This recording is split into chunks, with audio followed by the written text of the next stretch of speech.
Rise of the Teenage Mutant Ninja Turtles is the best Teenage Mutant Ninja Turtles series. And here's why.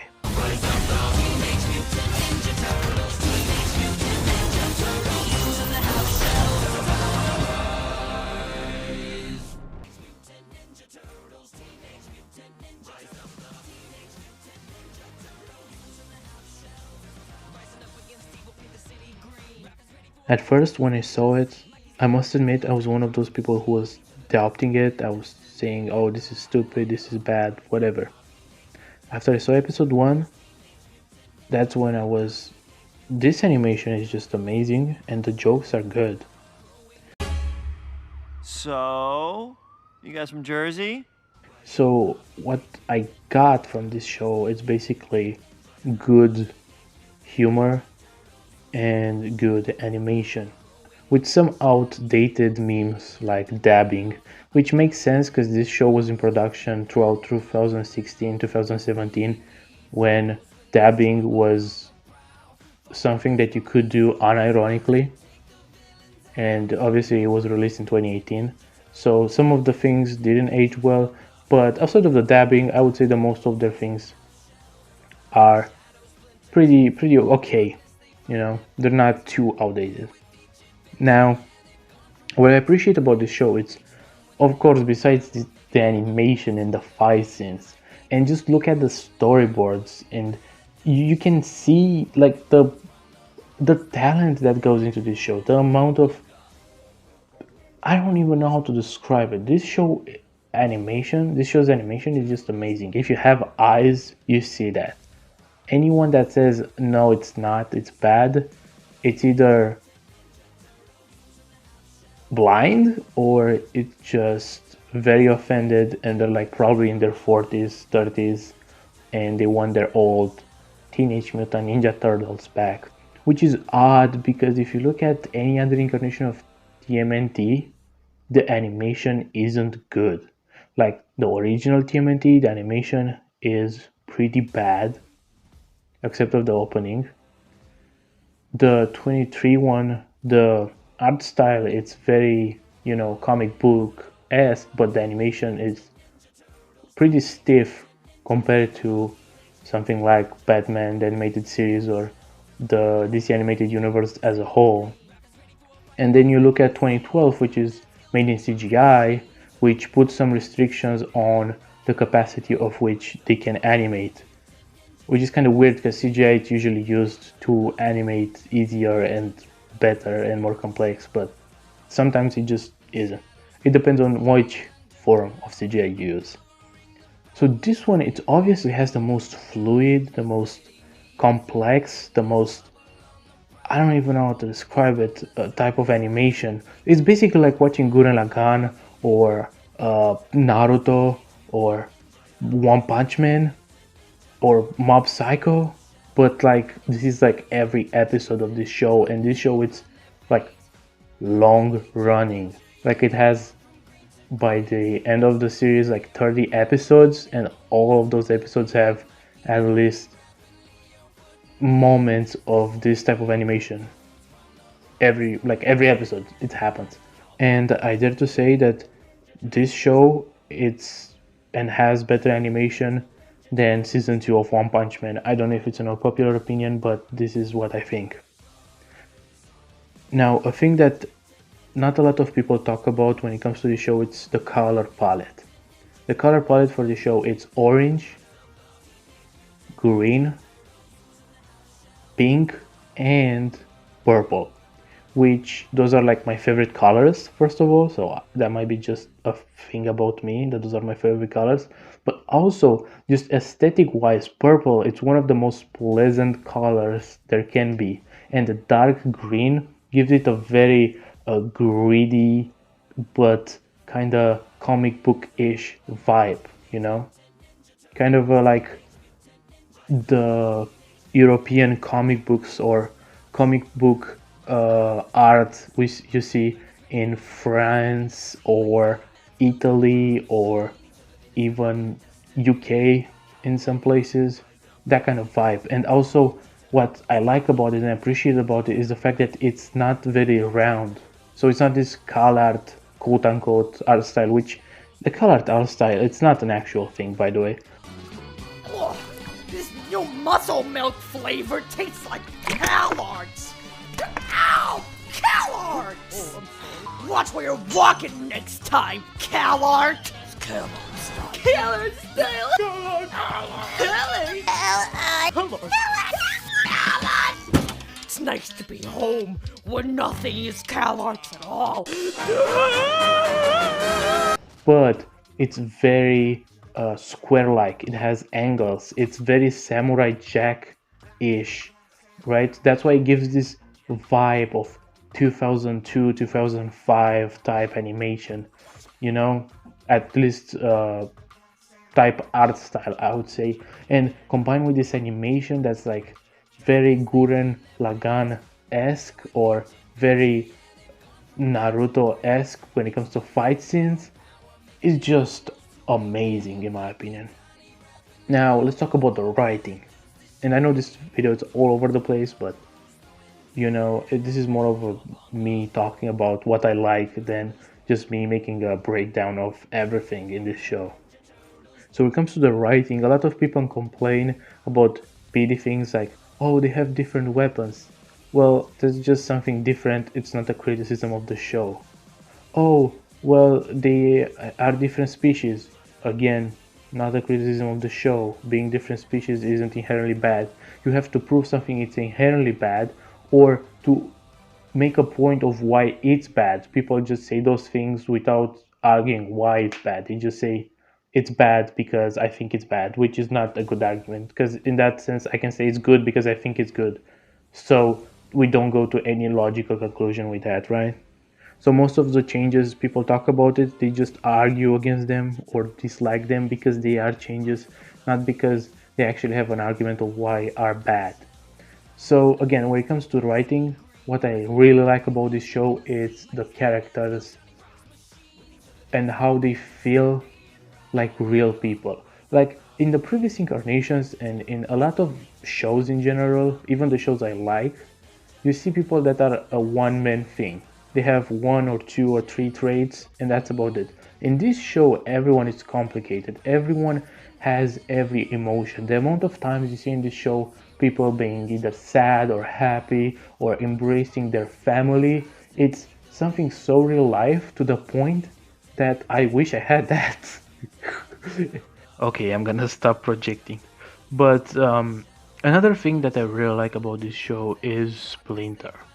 Splinter in the beginning, he seems to be like your like typical stupid dad that doesn't even like to be a dad. He hates everything. He's like an alcoholic or something. Obviously, he can't be an alcoholic in this show because it's a kids show. But you get what I'm saying. He's that type of dad. But actually, gradually, you see him as a person. You start seeing him and his backstory, his his past, and just the glimpses of who he was makes you think, wow, this dude is not like that because he's lazy or because any of that thing or because he's a bad fat or because he's a bad father, but because of how messed up his life has become, and the only thing he has in his life is his sons. And you can clearly see that when at the end of the season 1 he was willing to sacrifice everything, and by everything I mean the whole freaking world, just so he has the chance that his sons aren't harmed or anything.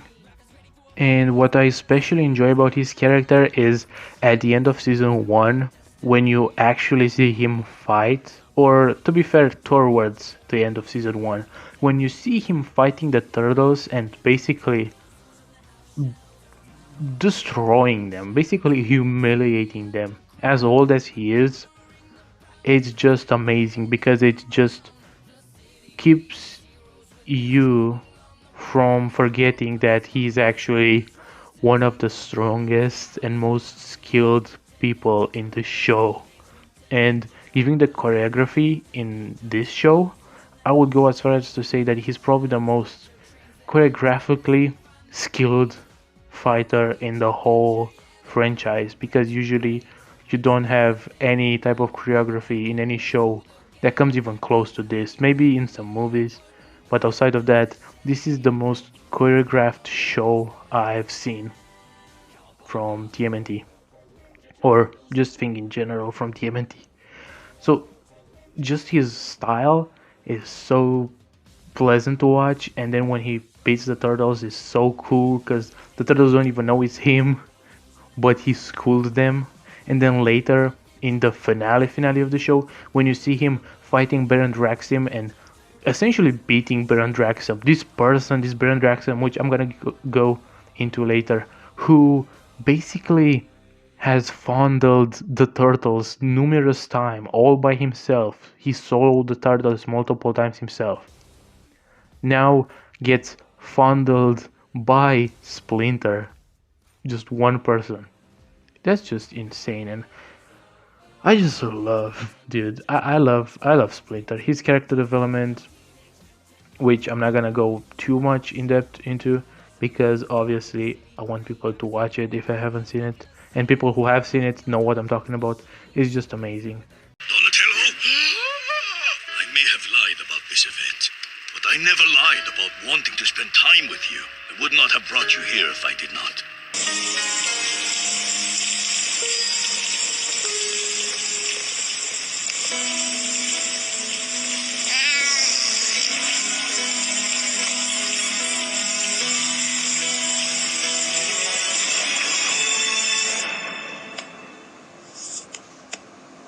You know what?